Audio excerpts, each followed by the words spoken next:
Hey, what's going on, you guys, and welcome to another Emblem Roy review channel today.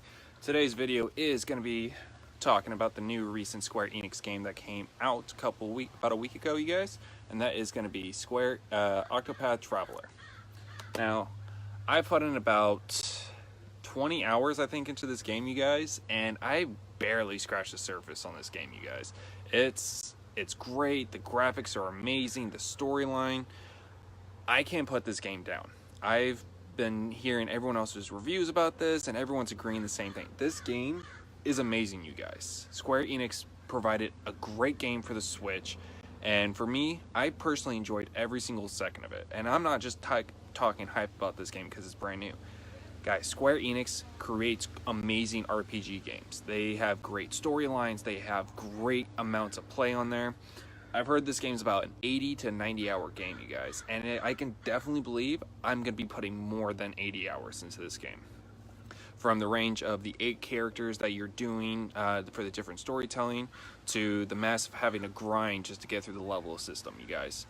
I've enjoyed this game since I picked it up and since I started playing it. So a little bit about the game.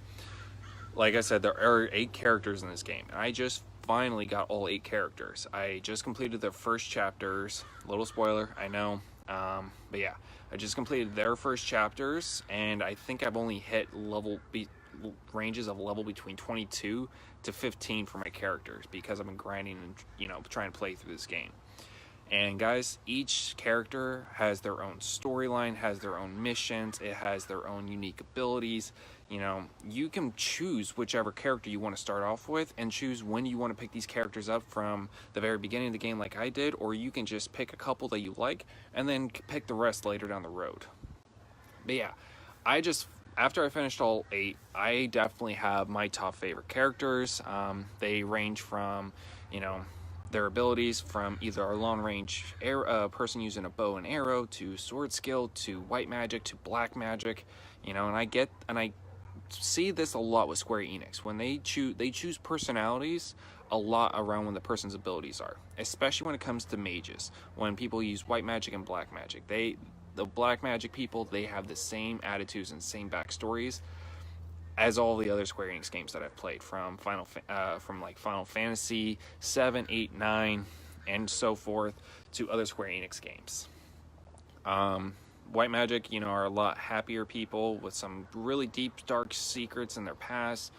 But yeah, so the first character that I chose was Hayaneta, which I'm hoping I pronounced it right, Hanita or something. She's actually the hunter, and I've enjoyed playing with her because of the simple fact I can control beasts while I'm using her bow. So she can use bow and arrow to a battle axe to using her to her beasts and everything that she captures in the game to use their abilities. And guys, you have to think hard about this game. You have to think about the choices that you make. You have to think, how you're going to level up your characters, who you're going to use in battle, because the simple fact, all the creatures and monsters in this game, you guys, have different weapons and have different abilities that weaken them. And that's a big part in this game, especially when it comes to bosses. And I gotta say, you guys, the bosses in this game are insanely nuts. Like, every single boss I've been playing, gone up against, I've died like 2 or 3 times just because I have to figure out the mechanics and figure out what they're weak against. Towards like the 6th and 7th character that I picked up in the game, though, it got a little bit easier. I died maybe 1 or 2 times, but that was just because I've finally started getting abilities and started leveling everyone up, that I started recognizing what the monsters and creatures are weak against. So I played that to my advantage. But you guys, I picked this game up for $60. I'm waiting for my special edition collection that's going to come in the mail. Should hopefully be coming in like a week or 2, I'm hoping. But yeah, that's also what I'm excited for, because this game, anything made by Square Enix, I've enjoyed. Square Enix is one of my favorite companies besides Nintendo, Sony, and Microsoft. This company provides such amazing games. I have not been let down by Square Enix so far. And this game, you guys, I can't wait to continue on playing on forth with it. And that's one of the things that I love about Square Enix, because they create great RPG games. The downside of RPG games that I enjoy is these games take a long time. I'm doing Octopath right now. I haven't finished Ys 8 yet because I was so excited to play Octopath, but you know, I'm still playing Ys 8. I'm almost done with that, I'm hoping. And Xenoblade Chronicles 2. 3 great RPG games that came out for the Switch. 3 of them. And you know, they range from how many hours I've invested in. Xenoblade, I put in like 100 hours so far, and I'm still not done with the game. And we got DLC coming out, a whole new DLC game coming out in September. So, you know, that's a big thing. That's a lot of time consuming just to play one game. Ys 8, I put in about 35 hours.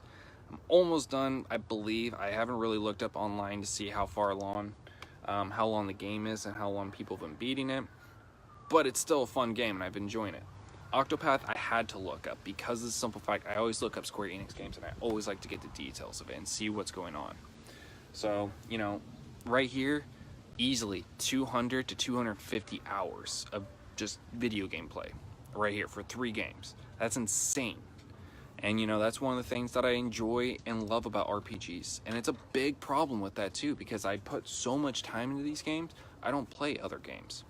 So I have been trying to branch out and play other games as well, but it's just really depending on, you know, what my mood is and how I'm feeling and what I'm going with. I played a little bit of Stick of Truth. I'm hoping to do that review pretty soon, you guys, but, you know, I gotta say, these 3 games have been keeping me so busy, and they keep adding more to these games. I'm hoping they add Ys 8 DLC later down the road. I don't want this game to be done with as soon as I'm done beating it. Same thing with Octopath. I want them to add more characters. I want them to add more stories. But there is a problem with RPG games, you guys. You have to learn how to put them down and walk away and play other games as well, because otherwise, you know, you're not gonna be playing other games. Now, if you're just a strictly RPG game person, that's perfect. That's totally great. You have 3 games on the Switch that you can easily consume an entire year's worth of playing, unless you're a hardcore gamer and you're killing these games out in like a couple weeks or something. I spread them out. I play a couple hours here and there, and I enjoy them. But yeah, so that is why it's going to be a little bit harder for me to start doing videos, because I have 3 RPG games that I'm still trying to beat you guys and still trying to finish the stories.